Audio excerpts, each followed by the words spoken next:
with Concussion by Martin Espada. You leave me sleeping in the dark. You kiss me and I stir.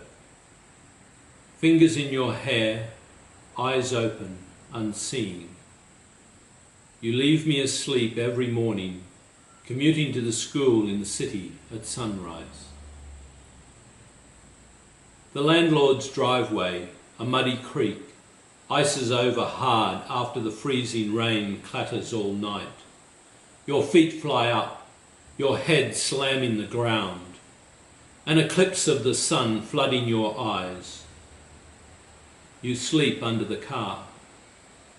No one knows how long you sleep. You awake with 100 ice picks stabbing your eardrums. You awake, coat and hair soaked, and somehow drive to school. You remember to turn left at the Smith & Wesson factory.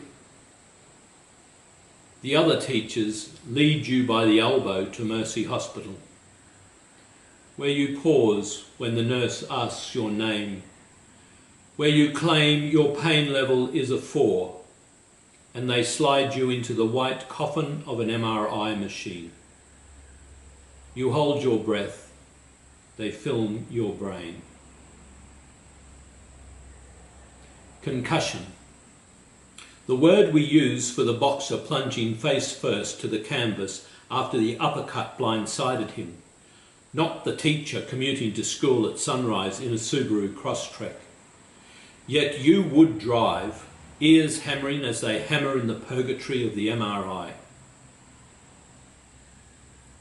A week before, Isabella came to you in the classroom and said, "Miss, I cannot sleep. 3 days I cannot sleep." Her boyfriend called at 2 a.m. and she did not pick up. At 3 a.m. a single shot to the head put him to sleep, and he will sleep forever, his body hidden beneath a car in a parking lot on Maple Street. The cops, the television cameras, the neighbours all gathering at the yellow tape carnival of his corpse. You said to Isabella, "Take this journal, write it down. You don't have to show me.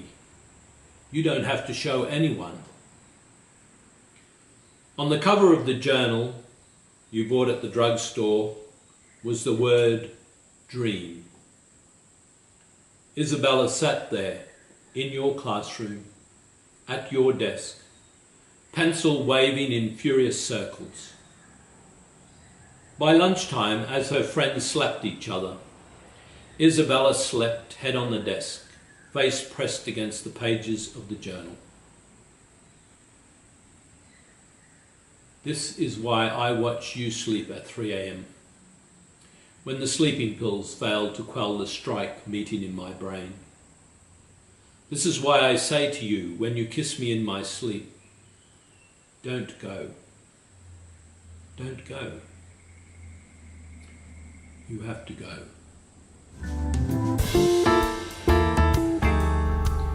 Hello and welcome to episode 3 of The Weird Man. Last episode I spoke about how we experience the world. I mentioned that we experience the world sensorially, emotionally, perceptually, and linguistically. I have deliberately omitted motion. Before I move on to talking about motion or movement as a way of experiencing the world, that'll be next episode, I'd like you to take a look at how you are experiencing the world and how you are experiencing yourself. So you probably immediately see that there are sensations. Perhaps you are seeing or hearing or smelling or tasting or touching something. You might get that sensations mostly are things that are coming to us. It is more accurate to say that something happens at the peripheries in the nerves, like our hands or our ears or our eyes, and when our brains receive the message of the nerves, it creates an experience. The experience is a perception. In a very real way, the brain makes it up for us. If we want to be adaptable adult human leaders towards a fabulous future for all human beings, it is very useful to understand that our lived experience is something our brain makes up by mapping the sensations on an existing and complex network of specialized nerves from which, by some yet unknown mechanism, perception occurs. The lived experience of something is also an impact of a pre-existing state of a brain network that creates emotional content for us. Emotional content is mostly the creation of a physical and physiological reaction. Emotional content is real enough, however, it is a function of how our brain is set up to make emotion rather than anything to do with the circumstances that we have an emotional response to. Language comes into our lived experience in a special way. Firstly, it gives us a very sophisticated way to relate to the perception of what is coming to us by creating a way to categorize sensation and emotion. Language is a code. We got smart at making codes to indicate something in our perception. Initially, we had sound codes and gesturing codes, and we got good at finessing them.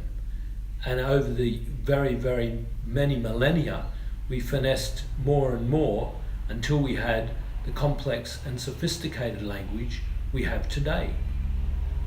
And our language is so smooth and complex and sophisticated that we don't even realize that we made it up. It's taken us a long time, but we made it up. We made up a sophisticated coding system to communicate with each other about a sophisticated coding system that our brain already used to make up perceptions from sensory input. So here's how I put all this together. We experience a small codified portion of our world that our brain is set up to codify. We developed sophisticated language, and that became a performance enhancing tool for our survival. However, we can now see that these codes of codes are not necessarily a very good representation of reality. I honestly can say that I do not know what reality is. I'm going to suggest to you that acknowledging our inability to access more than a little corner of reality is a foundation for wisdom and leadership. There's more to come about this, but now that's plenty to mull over. You know the drill. Complete the exercises here at the end and leave your comments. Bye for now.